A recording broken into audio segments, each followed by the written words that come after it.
Okay, now we're ready.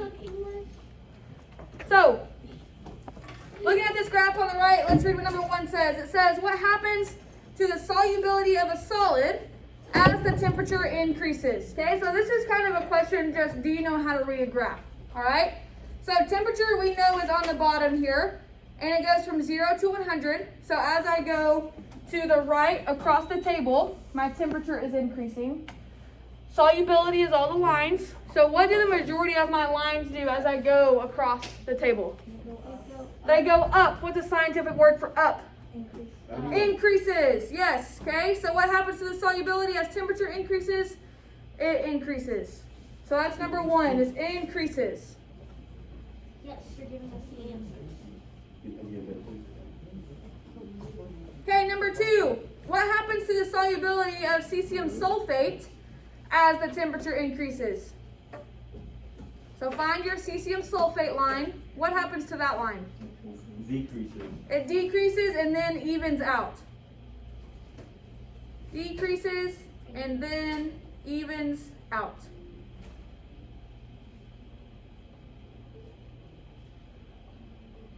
Decreases and then evens out. Okay, so those aren't really mathy or anything like that.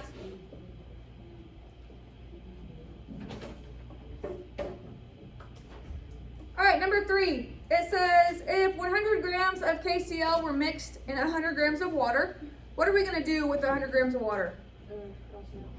We're going to mark it out, okay? So I'm going to take this thing and mark out 100 grams of water.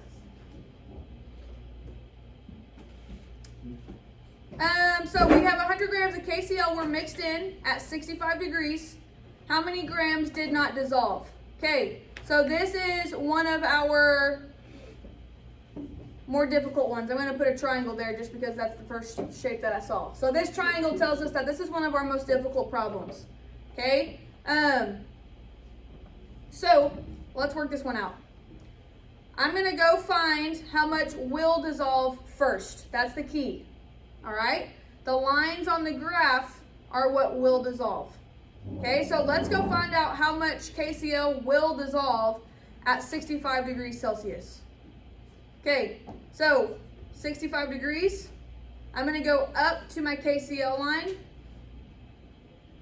and I'm right there. Okay, why is my circle so big? Make it smaller.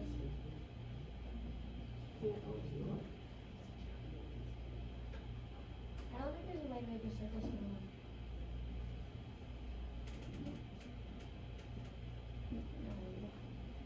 That's not it, is it?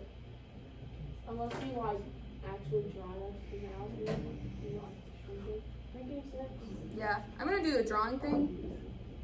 It's gonna be a very It's gonna not look like a circle. Sometimes if you just click, it'll. There's KCl at 65 degrees.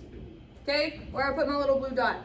So, how much will dissolve at 65 degrees? So what I'm going to do is I'm just going to go from my dot over, and about 46 or so, I know my line's not the best, so 46 will dissolve. Okay, that's what I know. I'm going to put right here 46. Whoa.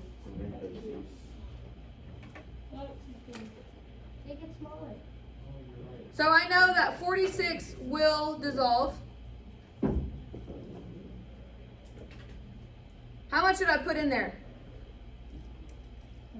100. Okay? So I'm going to do, to find my answer, I'm going to do 100 minus 46 gives me 64. Why are we doing that? Because science is math. Then you should teach math too, because my math teacher sucks. We're not talking about that. I'm not saying who it is, I swear. All right, so that's one of our more difficult questions where you have to do a little bit of math. Okay, so we put 100 grams in. We found how much would dissolve at 65 degrees just by finding my line at 65. And then subtracting how much we put in minus how much dissolved got us our final answer of 64. Are you sure about that? Are you sure about it being 64? Because Is it 64? 54. Yes, ma'am. Wow, Miss. 54. Brooke said Are you good 54. at math too? All right, let's look at number 4. It says, how many grams of NaCl must be added to 100 grams of water? What am I going to do with 100 grams of water? Cross out 100 grams of water. We don't care about 100 grams of water.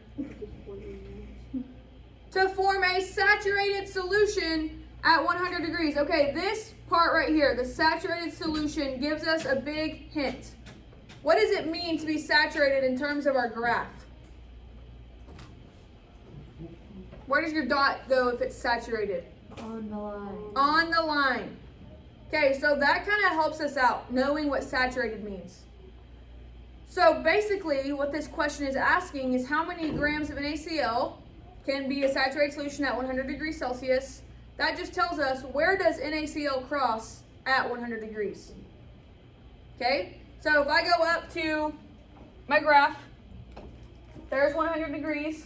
I'm going to go up to my NaCl line, which is here. Okay, because it's saturated, I'm going to stop on the line. How many grams is that? 40. 40. Okay, so our answer is 40 grams. 40 grams is our answer.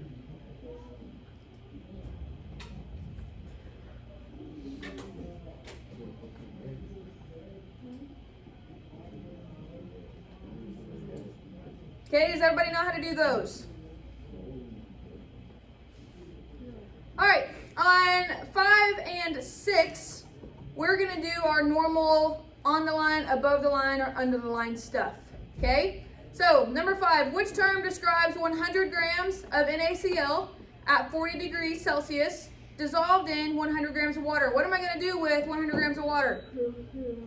I'm going to cross it out. Let me switch colors here. That way we can have different questions. Okay, so I'm crossing out 100 grams of water. Now I'm going to go plot these points. 100 grams, 40 degrees. So 100 grams is all the way up here, all the way over to 40. So here is my point. Okay, does everybody see my green dot up there? That's my point. So now I'm talking about NaCl, which is this black line. Where is my point compared to my line? Above. So what's my answer? Super saturated. Okay, sometimes people get confused because they look at it the opposite way. Okay, so sometimes people say, well, my line is underneath my dot, so it's unsaturated. That's the opposite way to look at it. You always ask yourself, where is my dot compared to my line? Okay, my dot is above, so this is going to be super saturated. All right, number 6. It says, which term describes 70 grams of K2CR2O7? Click, click, click, click, click. That's not working. Give me a second. Let's do purple. So 70 grams of K2CR2O7 at 70 degrees Celsius dissolved in 100 grams of water. Nobody cares about 100 grams of water. Mark it out. So I'm going to plot 70 grams and 70 degrees Celsius. 70 grams, 70 degrees is right here. Okay, my purple dot. I'm talking about K2CR2O7. What would my answer be? Super saturated. Why is it super? It's above the line. My dot is above the line, so this one is also going to be super saturated.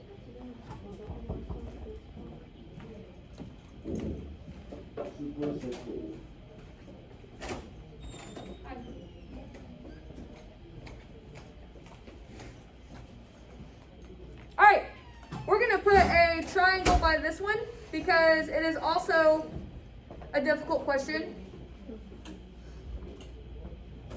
All right. Let's go through this one step by step and see what we can do.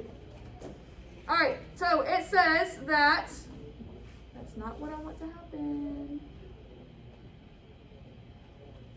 A saturated solution of KClO3 is formed from 100 grams of water. I don't care about 100 grams of water. If the saturated solution is cooled from 80 to 60, how many grams of precipitate are formed? Okay, so once again, we have this key word here. It says saturated. So am I going to be above my line, on my line, or below my line? On your line. So I'm going to see how many grams are at 80 degrees for KClO3 and how many grams are at 60 degrees for KClO3. All right, 80 degrees, KClO3 is right here. How many grams is that? 37, I'm good with 37. Okay, so at 80 degrees, I had 37 grams. Let's go find that same line at 60 degrees. So 60 degrees, I'm going to go up. There's my line at 60 degrees. How many grams is that? 20 what? 23, that works for me. Okay, so at 60 degrees, I have 23 grams. So now all I gotta do is subtract those two. Okay, so I'm gonna do 37 minus 23 gives me what, Brooke? Math whiz.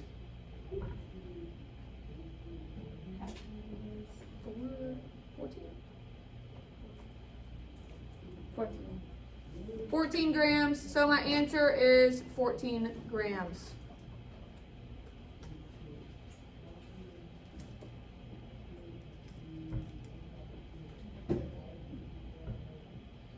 Okay, so the ones with the triangles are the more difficult ones. There are 2 or 3 of those on your test tomorrow, so make sure that you kind of understand how to work those out. All right, now to the easy stuff, okay? We got the hard stuff over with first. Vocab should be part of the easier things, okay? Circle the correct term to complete the sentence. When preparing a solution, the substance that is being dissolved is called the solute. Yes, okay? So being dissolved. Hi, Mr. Young. Hi. Benjamin Brown. He's not here today. Okay, thank you. Okay, so what was the substance being dissolved called? Solute, yes. Okay, so circle solute for me. All right, so a test question tomorrow might say something like, I am mixing sugar in water. Which one is my solute? What would your answer be? Sugar. Okay, I'm mixing sugar in water. Which one is my solvent? Water. Good. Okay. Number 9, a solution that conducts electricity is called a electrolyte. It sounds like the word electricity. A molecule that is negatively charged on one end, positively charged on the other end is polar or non-polar? What's water? Polar. Polar. Okay, and water has a charge. We talked about those H's being positive and that oxygen being negative. If anything has a charge, it's going to be polar. A solution that contains the maximum amount of solute. Saturated.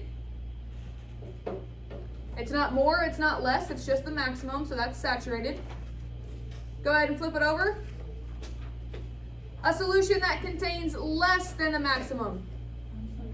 Unsaturated. So you can keep adding more in there because it's not saturated yet. It contains less than the maximum amount of solute. A solution that contains more than the maximum. Supersaturated. Okay, we're going to make a note right here. Just a little extra thing to study. Okay, how do I make a supersaturated solution?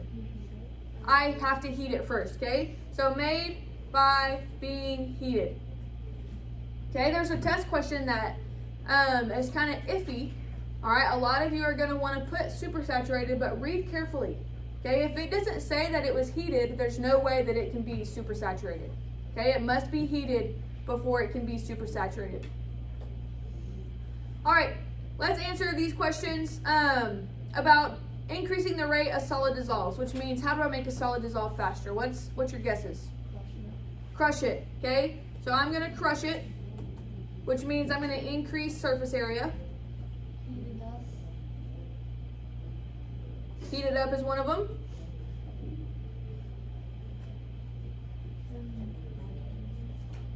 What's another one? Agitated it. Agitate it, yes. Okay, that's the word used in our notes. And that's just like stirring or shaking it.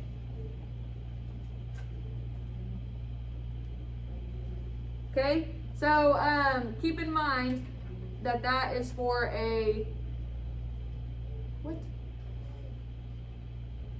There we go. That is for a solid, okay? Now we're gonna talk about keeping a gas dissolved in solution. How do I do a gas? Make it cold and put pressure on it. Yep. So I'm gonna cool it and increase pressure for a gas. Cool it and increase pressure.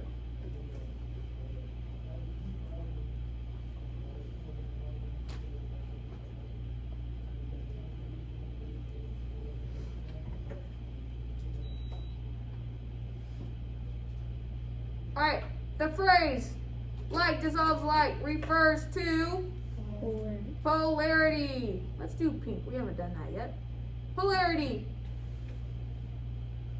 Which substance is least likely to dissolve a polar solute? Non-polar, okay?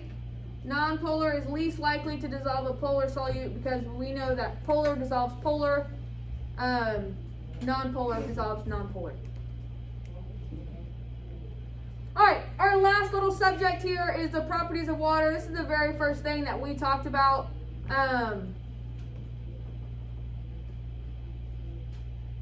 What does that do? Cool. First thing that we talked about whenever we started our Unit 5. What's the chemical formula for water?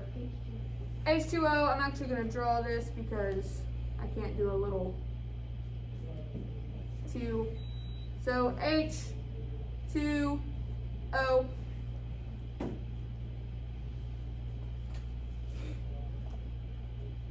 Alright, number 19, we're going to draw a water molecule, label the element, symbol, and charge. Okay, so what does a water molecule look like? What character? Mickey Mouse. Mickey Mouse, okay? So Mickey Mouse, there's his face, and then he has these big old ears. What elements go where in this molecule? The 2 ears, hydrogen, which are positive. Yep, so his ears are hydrogens, and they have a positive charge. What's his face? Oxygen. Oxygen with a negative charge. So that is our water molecule. Alright, now let's talk about specific properties of water. Which property, cohesion or adhesion, causes surface tension? Y'all remember? Cohesion. Cohesion. Okay, and then explain our answer. So what about cohesion makes surface tension happen? Because the water molecules are trying to stick together. Yes, the water molecules on the top layer stick together. Okay, and water sticking to water is cohesion. Remember that surface tension is what allows bugs to like walk across water and things like that. They're not strong enough to break that surface tension. In your own words, define cohesion. What is cohesion? Water molecules sticking together. Yeah, so I'm just going to say water sticking to water. Okay, and our example is going to be a rain droplet. Okay, so we know that rain doesn't really splatter, right? Whenever it hits your windshield, it goes in those little droplets, and that's because the water is sticking together. Okay, you wouldn't see that droplet shape if water wasn't capable of sticking together. Okay, so water sticking to water, and that's how we get rain droplets. What is adhesion? Like water sticking together. Yeah, water sticking to other molecules. Okay, so we added something else to water. Adhesion. Water adding something else.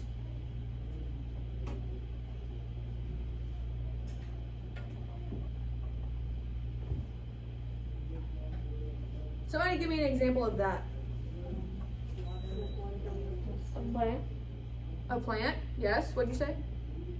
Like you said, when they're getting water, it sticks to the side of it. Yep. Okay, so there's a bunch of examples, right? It sticks to your mirror after you take a shower. It sticks to your skin whenever you get out of a pool, right? There's so many different examples. You can put whatever example you want. I'm going to say water on your window/mirror.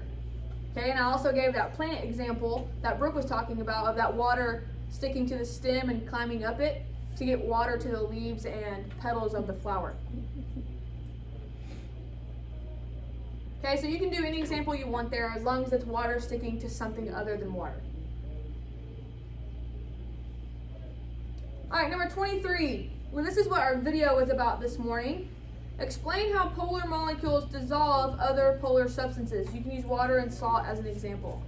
So what happened between water and salt in that video? How did it dissolve it specifically? The negative parts stick to positive charges, and the positive parts stick to negative ones. Yes, okay? So the positive part of water pulls apart the negative end of salt.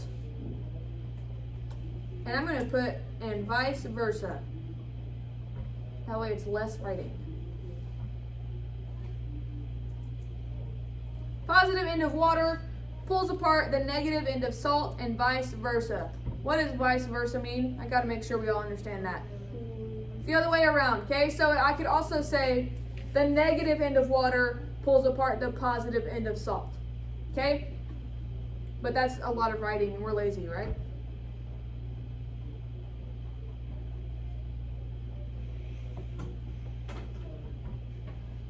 Why does ice float on liquid water? Yes. So I'm going to be a little bit more specific since we want to study this. It becomes less dense as it freezes.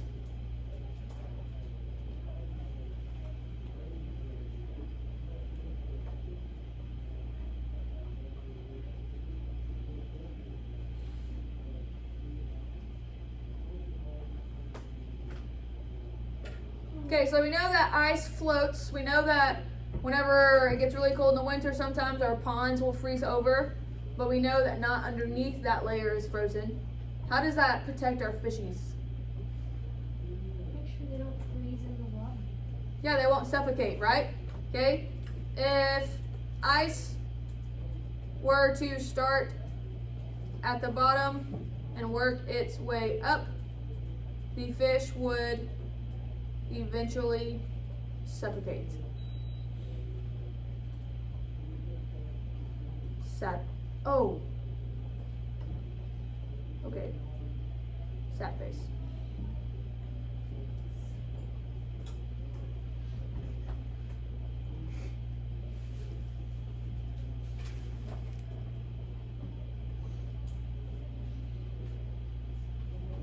Okay, so I don't have a ton of multiple choice things whenever I go through a unit, but tomorrow's test is multiple choice. Okay, I try to not do as much multiple choice before the test.